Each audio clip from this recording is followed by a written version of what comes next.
ay iyong pagpalain at pabanalin upang sa masaya naming pagbubunyi sa Mesiyas na aming hari, siya'y aming masundan at sa pamamagitan niya'y aming sapitin ang hindi magmamaliw na lungsod ng Jerusalem na kanyang pinagarian, kasama mo at ng Espiritu Santo magpasawalang hanggan. Amen.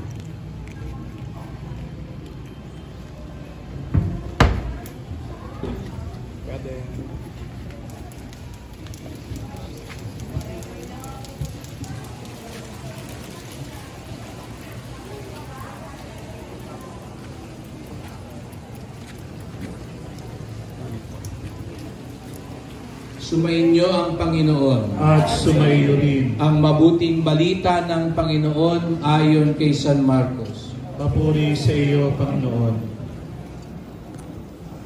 Malapit na sina Jesus sa Jerusalem, nasa gulod ng bundok ng mga Olibo, at natatanaw na ang mga bayan ng Betfage at Betania. Pinauna ni Jesus ang dalawa sa mga alagad at sinabi sa kanila, "Pumunta kayo sa susunod na nayon. Sa pagpasok do'y makikita ninyong nakatali ang isang bisirong asno na hindi pa nasasakyan ni numan. Kalagay ninyo at dalhin dito. Kapag may nagtanong kung bakit ninyo kinakalag iyon, sabihin ninyong kailangan nito ng Panginoon at ibabalik din agad ito." Kaya't lumakad na sila at natagpuan nga nila ang asno sa tabi ng daan, nakatali sa may pintuan ng isang bahay. Nang kinakalag na nila ang hayop, tinanong sila ng ilan sa mga nakatayo roon, "Bakit inyo kinakalag yan?" Sumagot sila gaya ng bilin sa kanila ni Jesus at hinayaan na silang umalis. Dinala nila kay Jesus ang bisirong asno at matapos isapin sa likod nito ang kanilang mga balabal, ito'y sinakyan ni Jesus. Maraming naglatag ng kanilang mga balabal sa daan. Ang iba na may pumutol ng madahong sanga ng kahoy at siyang inilatag sa daan. Ang mga tao sa unahan at tulian ay sumisigaw ng Hosana, pagpalain ang dumarating sa pangalan ng Panginoon. Pagpalain nawa ang kaharian ng ating amang si David na muling itinatag. Purihin ang Panginoon.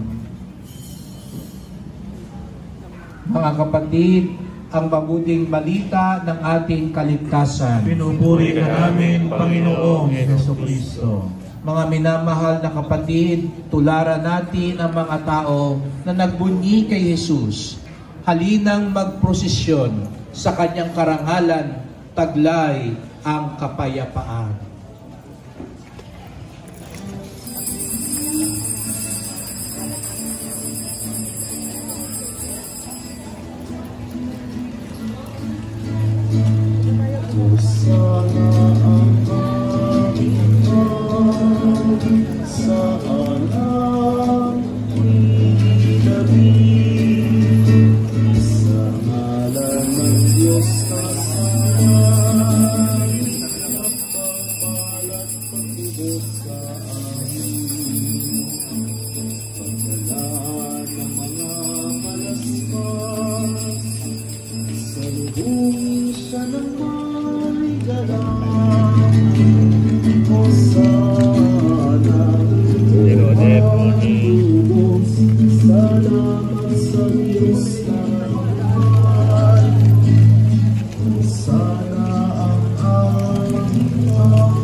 Mga tela.